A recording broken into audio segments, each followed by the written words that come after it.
The galaxy was filled with stars, planets, and thousands of different life forms. Some were peaceful and curious. Others were cold and cruel. In this wide space, many groups tried to build their own power. Some used trade, others used knowledge, but the Corthan Syndicate used fear. The Corthans were known for their cold eyes, sharp weapons, and powerful ships. They did not believe in fairness. They did not care about laws. What they wanted, they took. What they disliked, they destroyed. They believed they were above everyone else. And for many years, most of the galaxy stayed quiet, afraid to challenge them. One day, something happened near the moons of Silos, a quiet place known for trade and fuel. These moons were not owned by anyone, so ships from many places passed by every day. That day, a human cargo ship was traveling near Silos. It carried 10 people who worked in deep space. There were no soldiers on board, no weapons, and no threats. These humans were engineers, doctors, and workers. They were not part of a war. They were simply going from one place to another, doing their jobs. But the Corthans saw the ship and made a cruel choice. They said the ship had entered their space, even though no maps showed it belonged to them. Without warning, several Corthan warships appeared. They surrounded the human freighter. The humans sent messages asking for help, but no one answered. They tried to escape, but their ship lost power. A strange wave from the enemy had shut it down. The Corthans boarded the ship, tied up the humans, and took them away. They left the freighter floating in silence. A few hours later, a strange signal appeared on a few hidden channels. It showed a dark, quiet room with metal walls and no windows. 10 humans stood in a line, hands tied. There were no names given, no reasons shared. One by one, they were killed. The recording stopped. The signal ended, and the room returned to darkness. The Corthan leaders erased the video from their records. They destroyed every trace of it from public systems. They said nothing to anyone. They did not hold a trial. They did not give the bodies back. They called it a secret matter, and they believed no one would care. To them, 10 humans were just a small problem, a mistake, a simple message to stay away.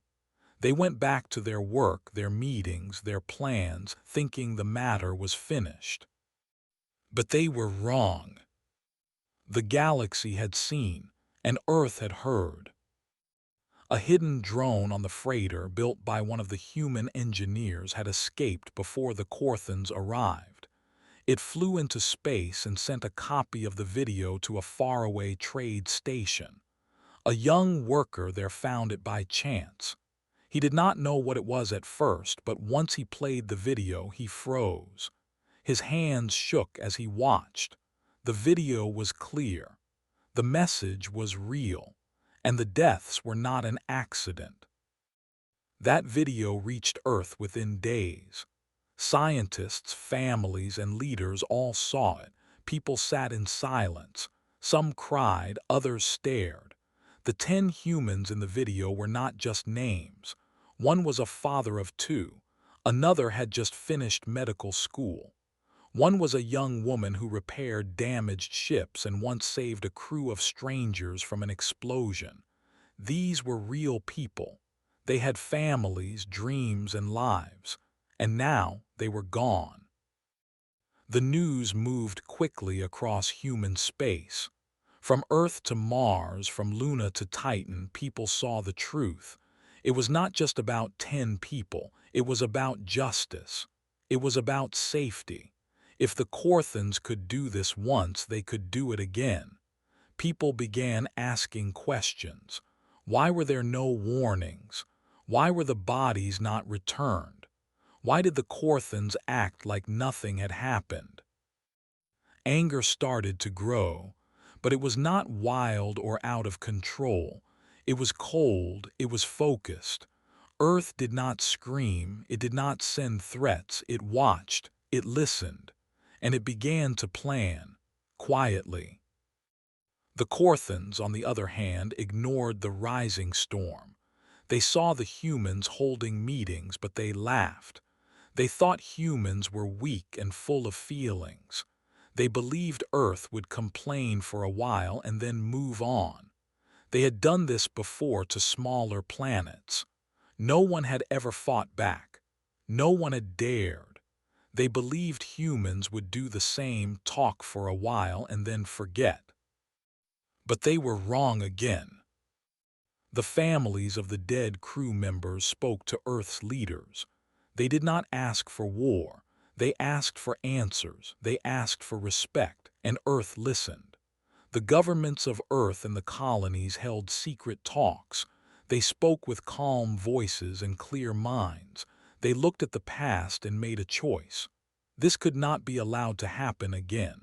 If no one stood up now, others would suffer next. The galaxy needed to learn that human lives were not cheap. They had value. And those who broke that truth had to face the result. So Earth began to move, not with noise but with purpose. Ships changed their paths. Satellites changed their codes. Hidden groups worked in the shadows. No one made a public speech. No one called for revenge in the streets. But in dark rooms and quiet places, something strong was forming. The people of Earth were not broken.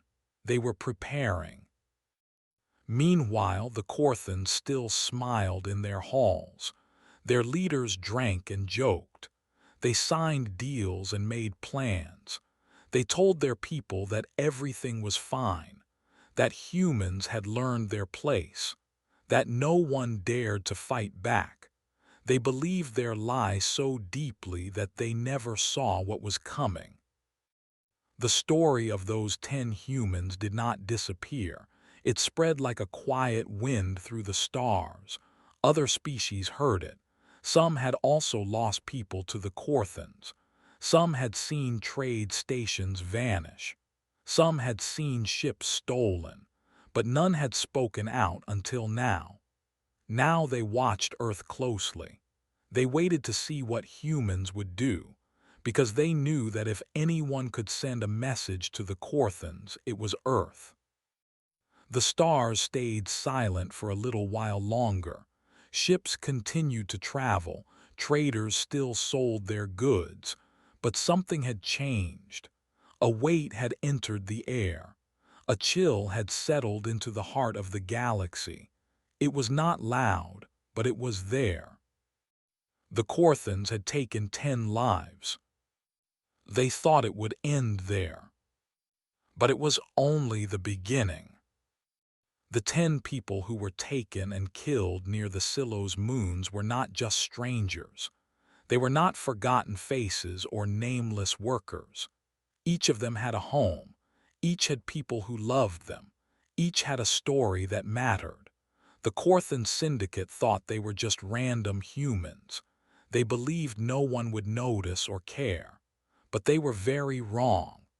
The lives they ended belonged to people who mattered to many others, people who were connected to important families, to skilled leaders, and to brave hearts. One of the 10 was named Leela Corin. She was a repair officer who worked on space engines. She had fixed hundreds of ships and saved dozens of crews. Just 3 months before she was taken, Leela helped stop a fuel leak on a medical ship that carried sick children from the outer colonies. If she hadn't acted fast, the ship would have exploded. Everyone on board would have died. Leela didn't ask for praise or payment. She went back to her job, quietly fixing what others could not. She was also the sister of Admiral Cass Corin, one of Earth's top military minds. When Cass saw the video of her sister standing in that dark room, her world broke. But she did not cry in front of others. She stood still and said only one thing: "This will not be forgotten." Another lost life was Jordan Vale.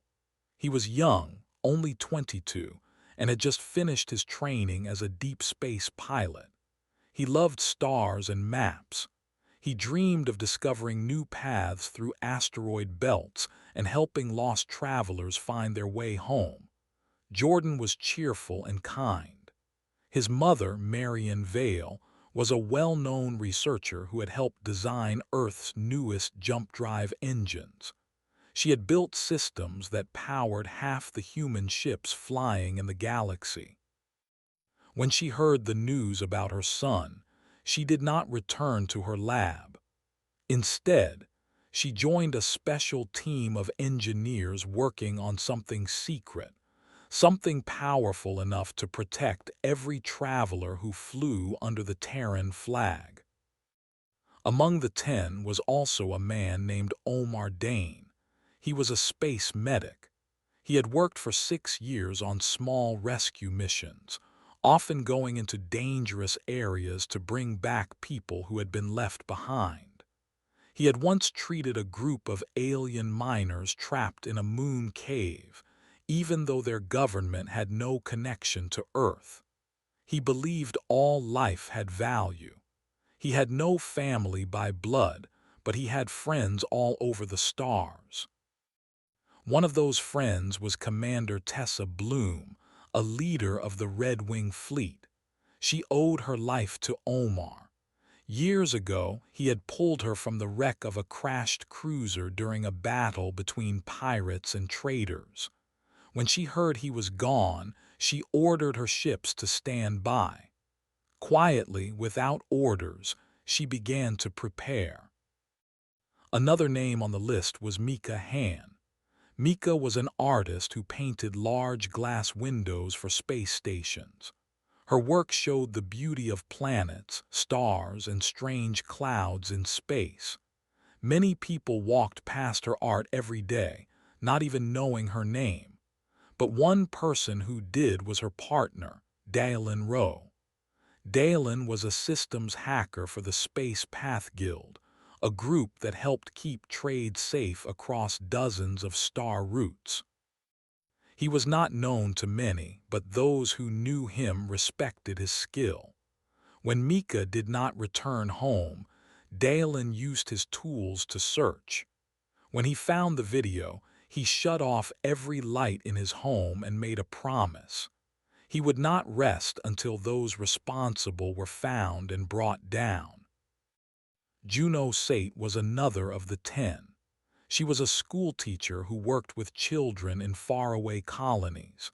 She taught science, farming, and kindness.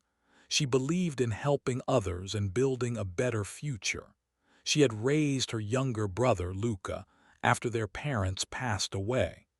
Luca had grown up to become a translator for the Galactic Peace Forum. He had always admired his sister, calling her his hero. When he saw her face in the video, his hands shook. He left his job the next day and asked to work for Earth's Crisis Response Division. He wanted to help protect others, just like his sister had done her whole life. There was also Ren Akari, a quiet man who worked on food stations in deep space. He managed hydro gardens that fed thousands. Without him, many stations would have gone hungry. He had no medals, no titles, and no riches, but his calm work kept people alive. His best friend, Saul Reyes, was a former battle pilot who now trained new recruits. Saul was a person of action. When he found out what happened, he didn't speak for a full day. But the next morning, he returned to his base and asked to join the Black Shield program, a unit known for high-risk missions. He said, "Ren grew food. I will grow justice." Lena Voss was a young engineer who specialized in cold systems, the kind that kept life support running during long space journeys. She had once helped save a crew trapped in a frozen vessel when all heat systems failed. Her older sister, Maris Voss, was a judge for the United Human Courts. Maris had spent her life believing in law and order. She had always told Lena that the world needed rules. But when she saw her sister's quiet face before the end, she understood something else. Sometimes rules were not enough. Sometimes the world had to be made to listen. Tariq Alen was an inventor. He had created simple, cheap tools for farming on low-gravity planets. Many poor colonies used his machines to grow food and water crops. He believed that no one should starve in space. His husband, Evan Jett, was a data analyst who worked with space weather teams. Together, they had sent free help to over 50 outer stations. When Tariq was taken, Evan left his post. He joined a special signal interference group and began working on tech that would stop enemy ships from tracking peaceful vessels. No more surprise attacks, he told his team. Never again. Alia Morin was a communications officer. She had worked on peaceful talks between humans and alien groups. She believed in understanding, not war. Her mentor, Darek Quinn, was a leader of Earth's Council for Star Relations. He had taught her everything. When he saw her face in that dark room, he closed his files and turned to the War Council. "They killed one of our best hopes," he said. "Now we make sure they learn what that cost." And lastly, there was Finn Almer, a cargo loader who worked at docking stations. He didn't have a high rank or famous friends, but every captain knew him. He was strong, fair, and honest. He helped new workers learn the ropes. He sang songs while loading supplies. He gave away food to those who had little. His cousin, Jace Almer, was a fighter who had retired after the Battle of Nuvek. Jace had left the army to live a quiet life. But when he heard about Finn, he picked up his old gear. "If they wanted war," he said, "they just knocked on the wrong door." So the 10 who were taken were not just workers or names on a list. They were heroes in small ways. Some saved lives, some taught peace, some built tools, some shared love, but each one had someone who cared deeply. And many of those who cared were people with power, leaders, inventors, pilots, builders, thinkers. The Korthans had not attacked strangers. They had hurt the heart of the human spirit. They had pulled a thread and did not realize it was connected to something far greater. Earth did not shout, but Earth remembered. Earth did not rush, but Earth prepared. Because when you harm 10 humans, you may not see the storm at first. But it is coming. And it remembers every name. The Korthan Syndicate believed they had won.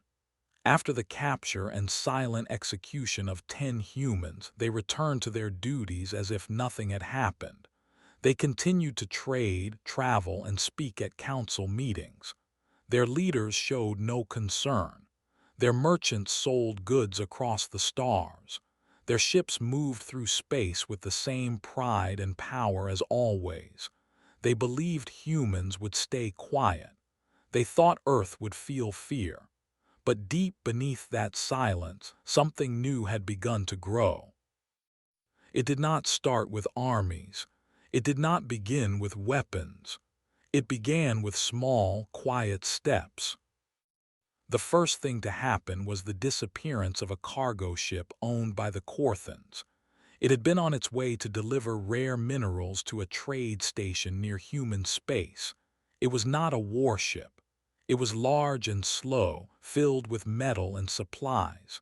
The crew sent a normal message saying they were passing near the neutral zone.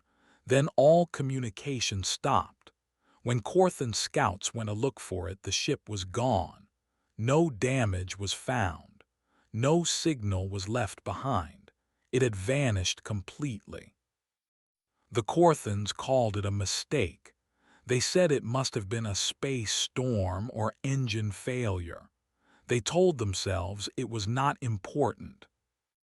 The next week, a Corthan supply station near the edges of Sector 7 shut down. The workers on the station reported strange signals before all systems went dark. Their screens flickered, then froze. Lights turned off. Engines failed.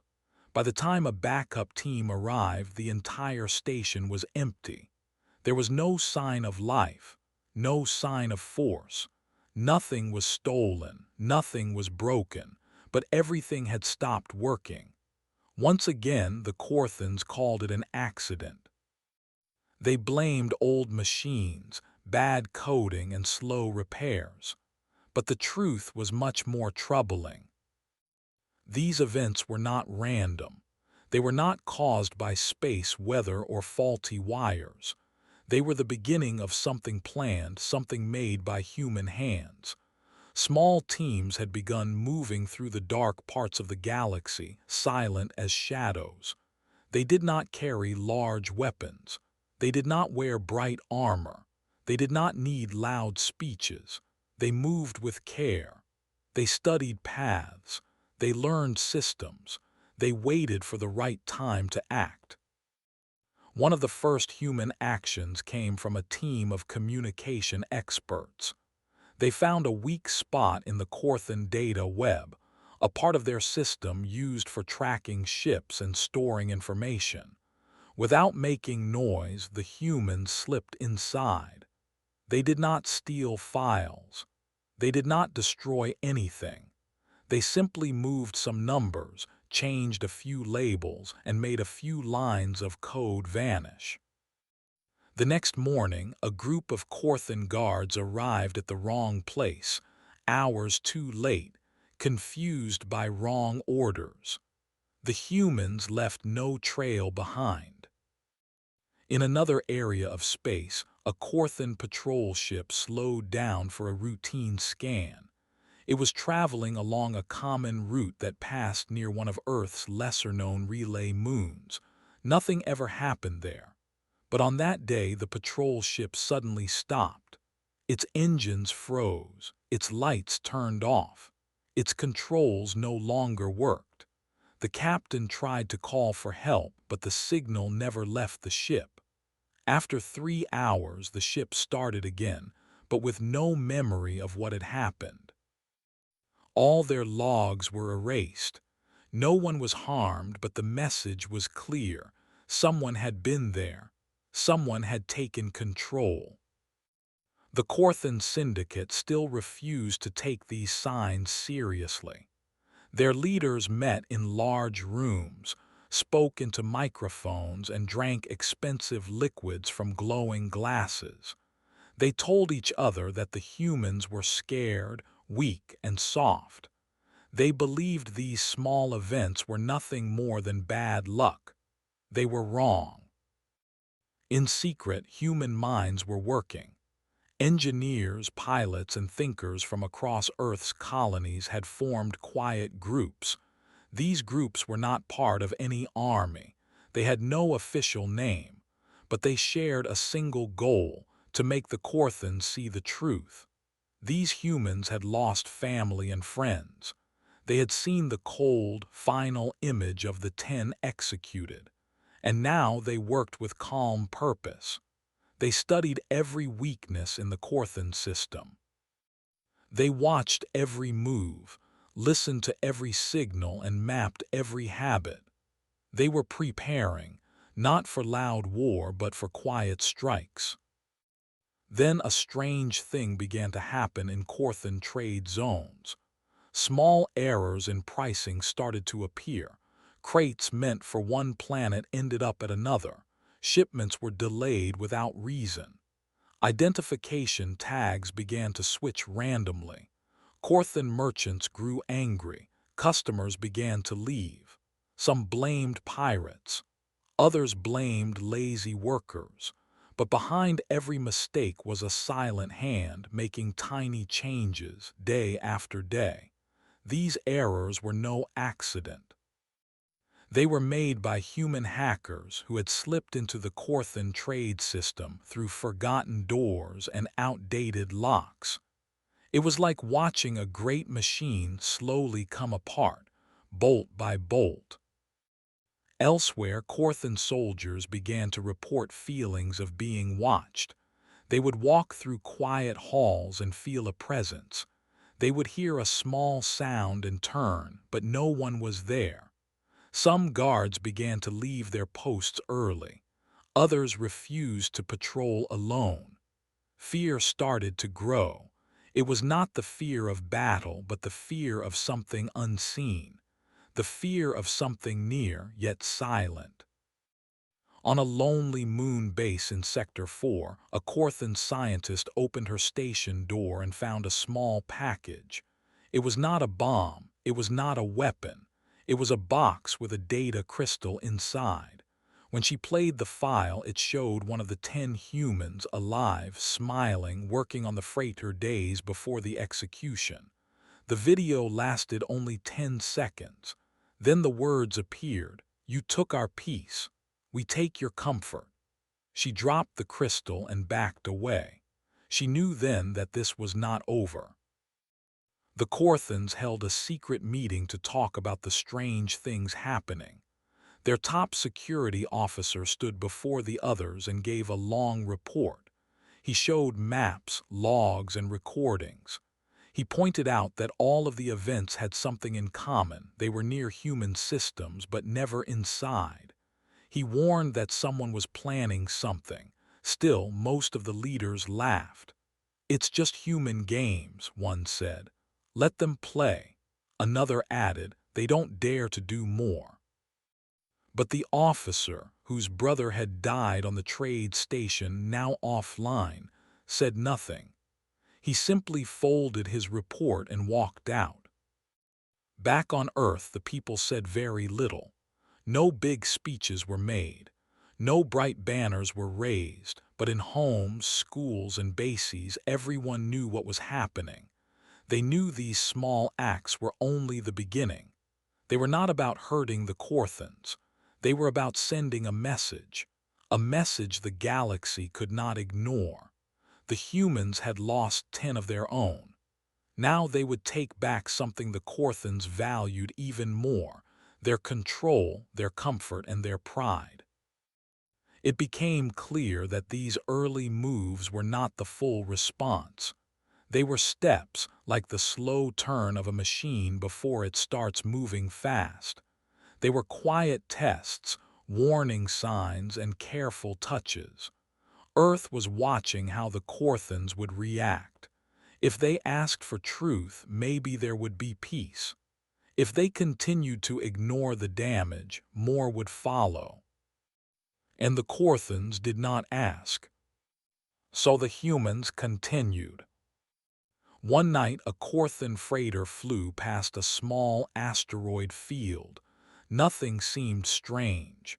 But when the captain checked his storage bay, he found a message painted on the floor in clean white letters. "We are already inside." There were no alarms, no signs of entry, yet the message was there. And it was enough to make the entire crew leave the ship 2 hours later. In another zone, a factory owned by the Corthans received a set of crates marked as medical supplies. When they opened them, they found copies of Earth's news showing the faces of the 10 dead. On the back of each photo were the words, "This is where it began." The workers stared in silence. Some cried. Others ran to report the delivery. But no one ever found the ship that brought the crates. It had never landed. It had never docked. It had simply appeared and then disappeared again.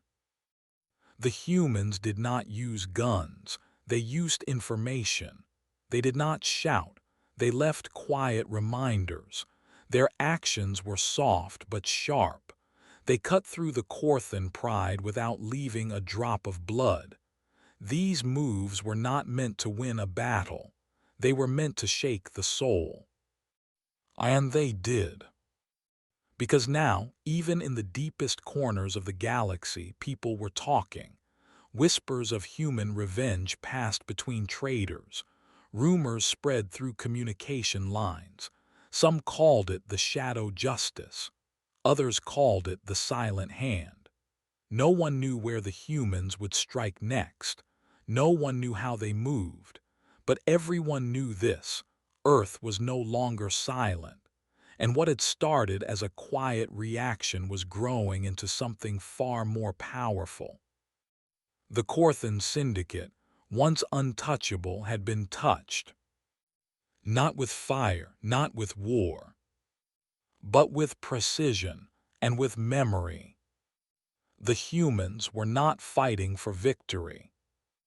They were fighting for the 10 who could no longer speak. And step by step, the galaxy began to listen. For weeks, strange things kept happening in Corthan space. Ships disappeared, stations shut down, trade routes grew quiet. Cargo went missing, then reappeared in the wrong place. Officers whispered about shadows. Soldiers asked for backup more often. No one saw an army. No one heard gunfire, but something was happening, something smart, slow, and steady. At first, the top Corthan leaders called these events unlucky. They blamed the problems on pirates, system errors, and poor maintenance. They said the syndicate was still strong. But one leader, High Strategist Renlath Vor, began to see a pattern. He was older than most. He had watched many battles. He had studied human history before. He knew that humans rarely rushed into war. They waited. They planned. And when they moved with purpose. Renlath spent long nights reading every report. He studied the lost ships, the broken stations, and the strange messages found inside cargo holds. He circled dates, marked maps, and counted minutes. Soon he saw something clear: these were not random acts. They were connected. Each event had a beginning, a delay, and a message. Sometimes the message was silent, like a missing crate. Sometimes it was louder, like a flicker in the ship's lights before everything shut off. But all of it pointed to the same truth: this was a plan. He brought his findings to the Corthan High Council. The room was wide and full of glass. Large banners showed the syndicate's power. The leaders sat around a tall, cold table. Renlath stood before them, holding his tablet filled with data. He explained what he had seen. He showed the maps. He played a video from a station where the crew had vanished without a trace. The lights blinked 3 times before going out. A soft sound, 3 tones, played right before the feed ended. The same 3 tones had played in 2 other cases. This was not a mistake. It was a signal. Some of the council members frowned. Others laughed. One stood and said, "You're chasing ghosts. Humans would not risk war." Another added, "They are too careful. This is nothing." Renlath did not smile. He simply tapped his tablet again and showed a message found painted on a Corthan cargo ship's engine room wall. "We do not forget." No one had broken the door. No alarm had sounded. And yet the message was there in perfect lines, written in human language. Now the room was quiet. But only for a moment. Then the leader of commerce, Armax Dren, spoke up. He was loud and proud, always wearing gold around his neck. He stood and said, "Let them try. We still control most of the galaxy's trade. They need us more than we need them." The others nodded. They spoke of strength, numbers, and weapons. They believed no one would challenge them, not even Earth. But Renlath felt something else. Not fear, but pressure, like something pressing on his mind. The signs were too clear. He remembered the human phrase, "the calm before the storm." And this calm was too long, too quiet, too exact. Over the next few days, more signs appeared. A Corthan scout team sent to observe a quiet zone near human space failed to report back. A second team was sent. They found the ship, but the crew was gone, the engines were off, all logs were wiped clean. Only one thing remained, a small floating cube. It hummed softly. When the Corthans touched it, the cube played a soft voice that said, "You chose silence. Now hear ours." Renlath called another meeting. This time, more council members listened. He told them that these were not pranks. These were warnings. He explained that humans were not striking with guns. They were striking with silence. They were taking control without raising a flag. They were erasing fear with focus. Some leaders grew restless. They began asking questions. How were the humans getting into their ships? How were they turning off systems without being seen? How did they move across space without being tracked? No one had answers.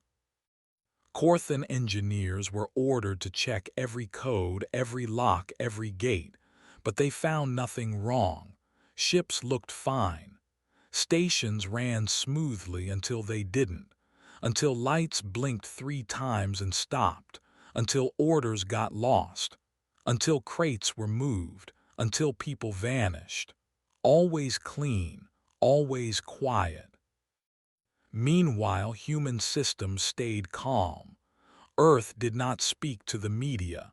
They did not call out the Corthans in public, but private signals were picked up, quiet pings sent only once from deep within secure zones. These signals didn't ask for war. They asked for truth. The Corthans didn't answer. They still believed they could wait it out. But the pattern kept growing. Then one of the Corthan border planets, Zelth Prime, reported a full blackout. Every ship, station, and satellite around the planet went dark. For 3 hours, no light or signal came out. When the lights finally returned, the planet's central tower had a new image burned into its side. 10 stars in a circle. No words, just the image. Only humans used that symbol. Each star stood for one of the people executed by the Corthans near Silos. The galaxy noticed. Other species had seen the video. Some had kept it secret. But now they shared it. Now they spoke out. Now they said what many had been afraid to say. The Corthans had crossed a line. They had believed they were above justice. They had hurt those who had never threatened them. And now the humans had started to speak back, not with anger but with precision. Trade partners began to step back. Old allies grew silent. Some stopped answering calls. The Corthan name no longer brought the same power it once had. It brought questions. It brought unease. Inside the Corthan military, low-level soldiers started talking. They whispered of ghost ships. They heard about fleet systems going off and on without reason. Some said human teams had found ways to live in deep space, hidden from every sensor. Some even said humans had new tech that no one else had seen before, tools made not for war but for control. The syndicate tried to stop the talk. They blocked channels. They fired officers who asked too many questions, but fear spread fast, and fear is a hard thing to stop once it begins. Renlath sent a private message to the council. He said, "The humans are not testing us, they are teaching us. We are being warned. We are being studied, and we are not prepared." He asked for peace talks. He asked the council to send a message of respect. He warned that if the humans were doing all this without firing a single shot, Then no one knew what would happen next. The council did not agree. They voted to stay silent. They believed their pride would protect them. They believed their name was still strong. They believed the humans would stop. But they were wrong, because now the humans had shown something powerful. They had shown that fear does not come from loud threats. It comes from quiet steps, from the soft click of a system turning off, from the sudden loss of contact, from a simple symbol burned into a wall. And now, for the first time in many years, the Corthan Syndicate began to feel it, the thing they had used against others for so long. They began to feel fear. Not fear of ships or guns, but fear of silence. Fear of not knowing when or where the next small strike would land. Fear of seeing their own systems used against them. Fear of the past they had tried to hide, coming back to speak. Fear of Earth. Fear of the people they thought were soft. Because those 10 humans were not forgotten. And the message was growing clearer every day. You took 10 of ours.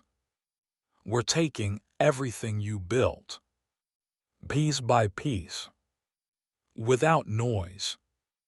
Without warning. And without stopping. Far away from the cold stars and silent ships, Earth was not quiet. It was not loud either. It was focused. Behind mountains, under oceans, inside satellites, and above cloud layers, something was happening. Meetings took place in places with no cameras, doors locked from the inside. People sat at long tables. They wore no name tags. No one smiled. These were not normal leaders. They were not just people with power. They were people with pain. Each of them had lost someone. Each of them remembered the 10 humans who had been taken, and none of them had forgotten. The room was cold and dark. Lights hung from the ceiling. No music played. No news crew waited outside. This was not a show. This was planning. The people around the table came from every part of human space: Earth, Mars, Titan, Europa, and even the far-off colonies beyond the belts. Some wore military jackets. Some wore lab coats. Some came in plain clothes. They didn't care about outfits. They cared about action. In the center of the table, a single object sat, a black cube. Inside it were the files, the videos, the names, the recordings, and the reports about what had happened near silos. Everyone had seen it. Everyone had felt the weight of it. They didn't need to play it again. They knew the faces. They knew the silence. And they knew the world could not move forward until justice was found. The person who began the meeting did not speak loudly. He was an older man with gray in his hair and steel in his eyes. He had served for years in human defense. Now he leaned forward and said only this: "We are not here to fight a war. We are here to end one before it begins." Everyone listened. He continued, "They thought they could kill and walk away. They thought we would break. They were wrong. But if we strike back in anger, we lose the one thing that makes us different. So we will strike back with thought, with skill, with time. And when they look up again, they will realize they were never in control." The room stayed quiet, but the message was clear. Earth was not going to fire wild shots. Earth was going to build a net, one strong enough to catch giants. The first part of the plan focused on information. Earth had some of the best minds in data, code, and silent travel. These were people who didn't need weapons. They used numbers, signals, and secret paths.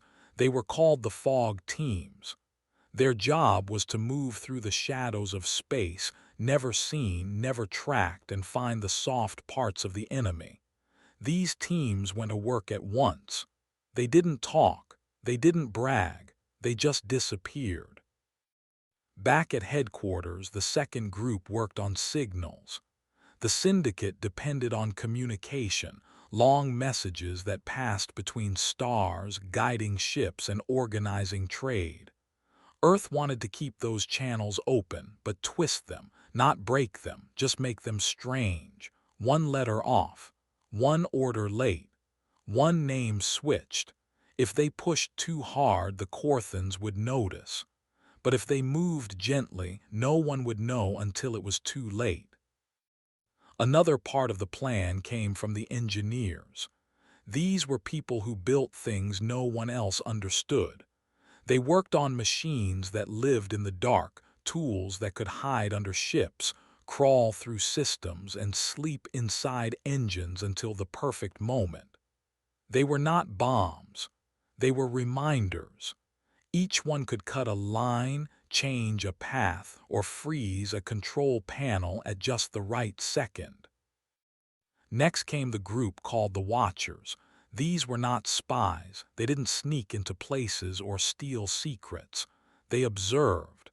They followed every Corthan move, traced every ship, listened to every pattern. They knew when a new station opened. They knew which commander moved from one side of the galaxy to the other. They knew when a new law was written or when an old rule was changed. They made no noise. They sent no warnings. They just watched, and they remembered everything. Then came the builders, the silent hands that made new ships. These were not big, loud war machines.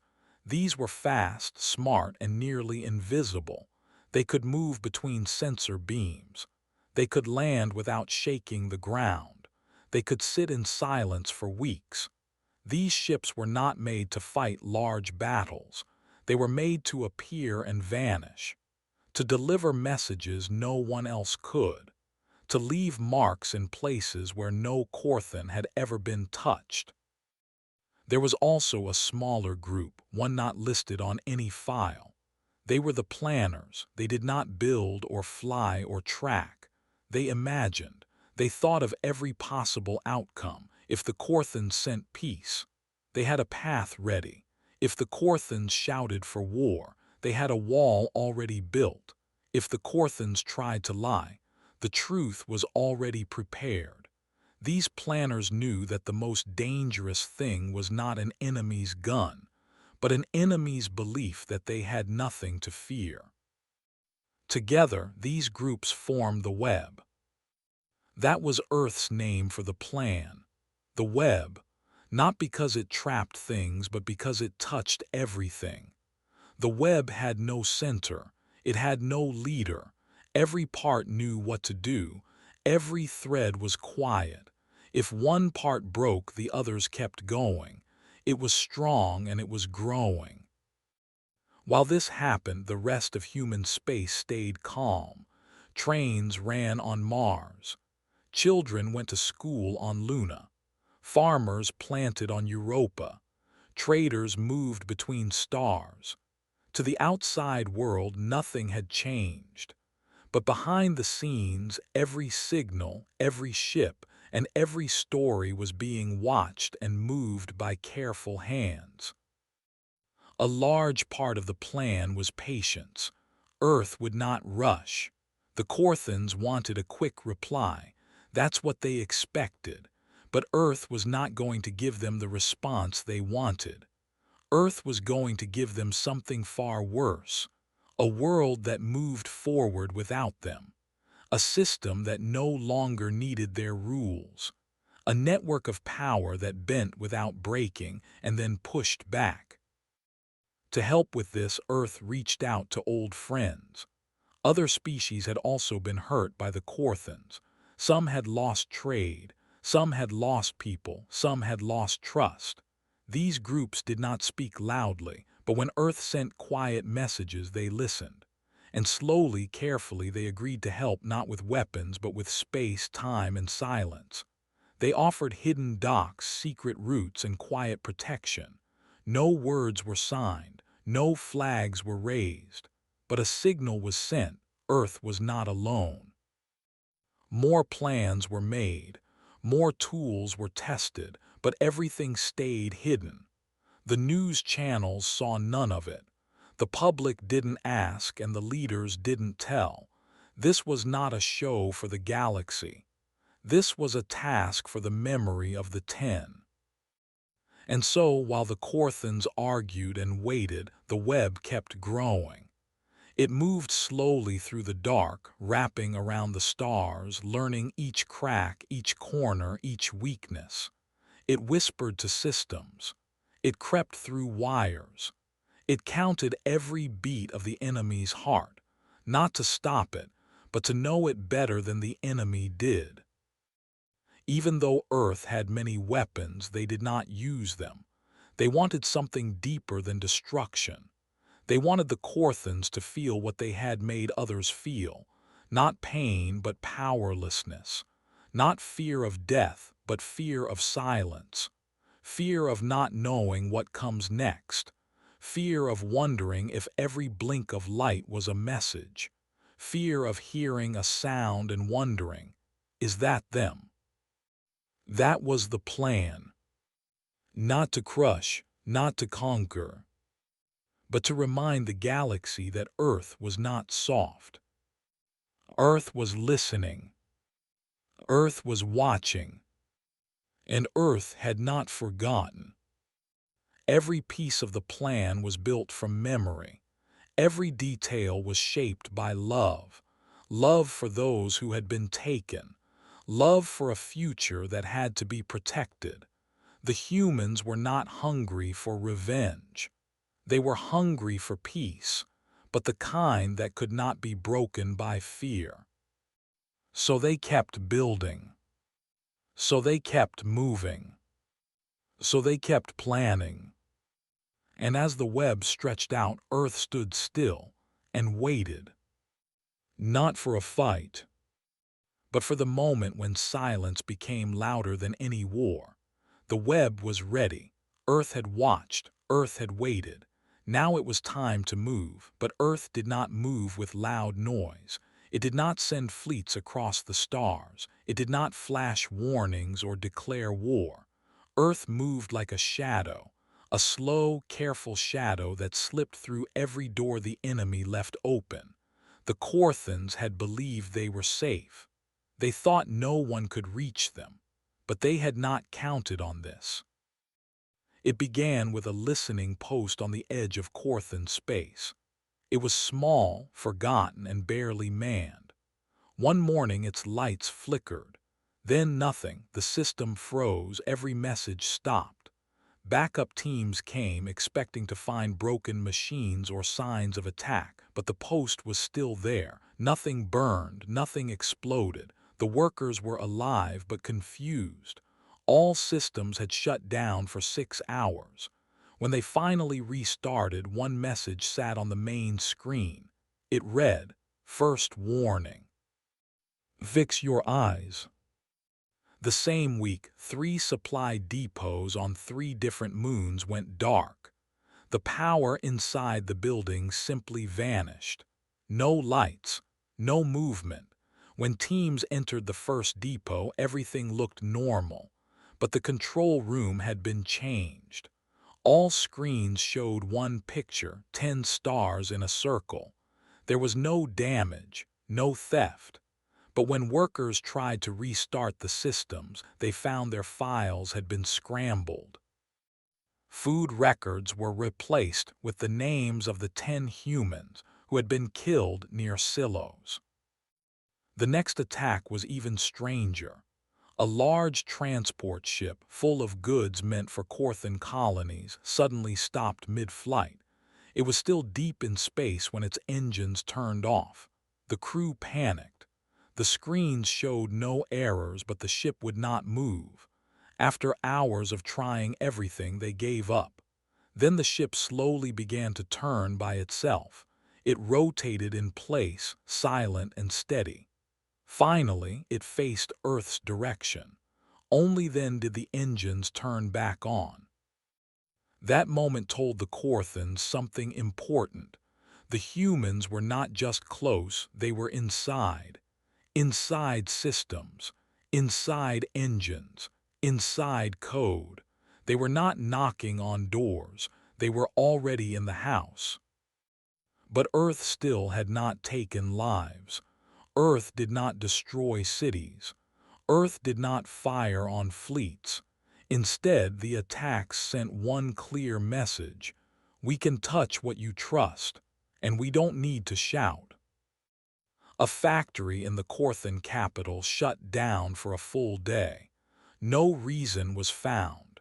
When it reopened, its machines had rearranged the inventory numbers. Boxes labeled with metal bars were now marked with the names of each of the 10 executed humans. No one could explain how it happened. No one had seen anyone enter. But the message was clear. Next, the space gates began to fail. These gates helped ships jump between far-off parts of the galaxy.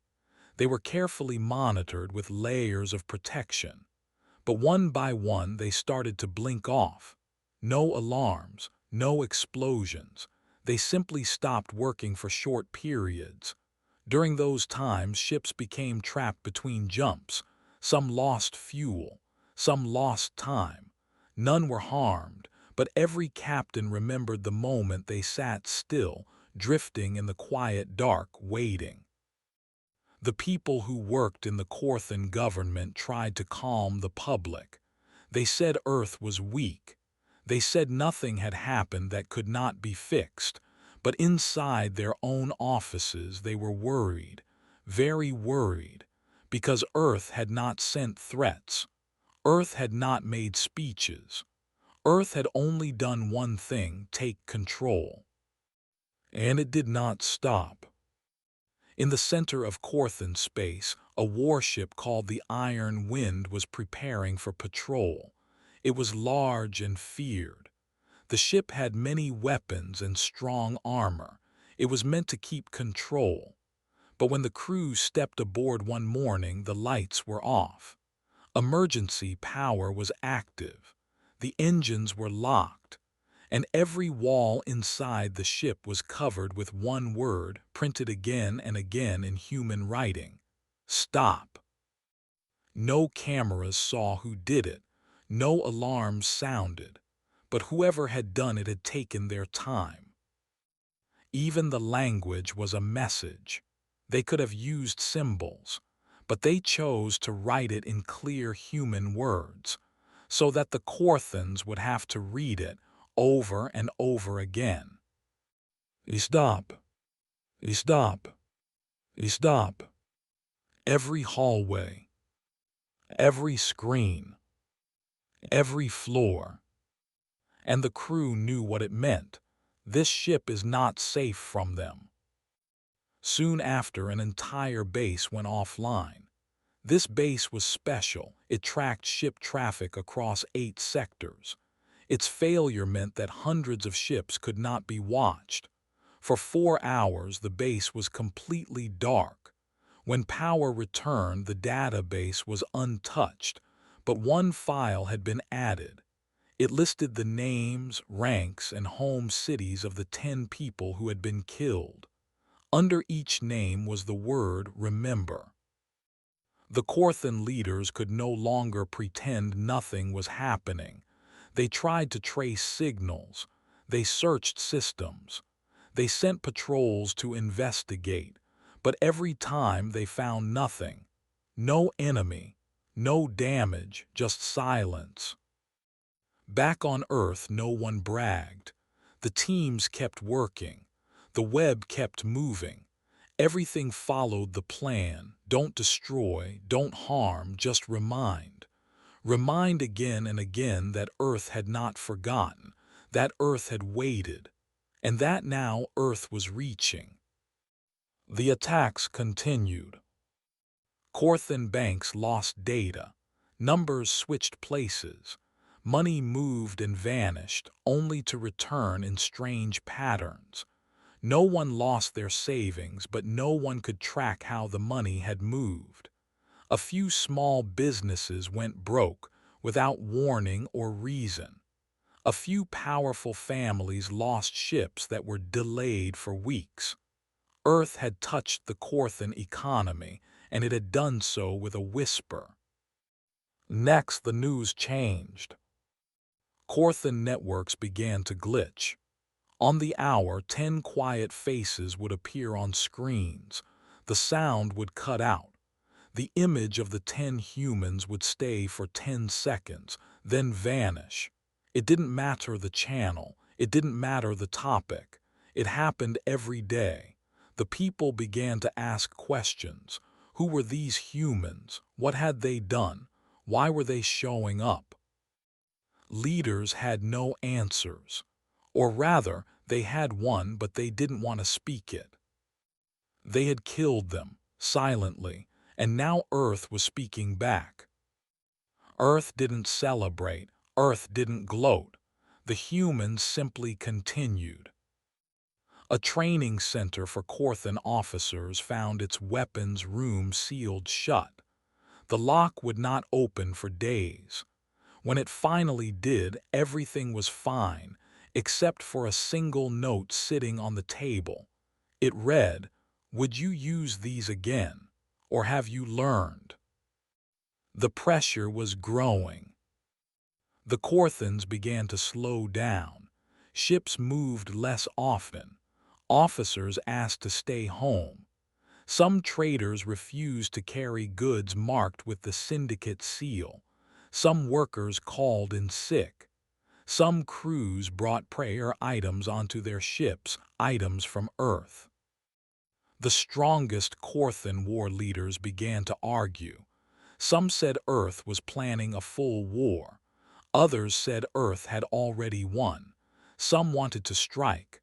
Others wanted to beg for peace. But none could agree, because they didn't know what Earth would do next. And that fear, the fear of the unknown, was the very thing humans had learned to master. The web kept moving. The fog teams slipped through data paths. The watchers recorded more changes. The builders sent more ships into the void.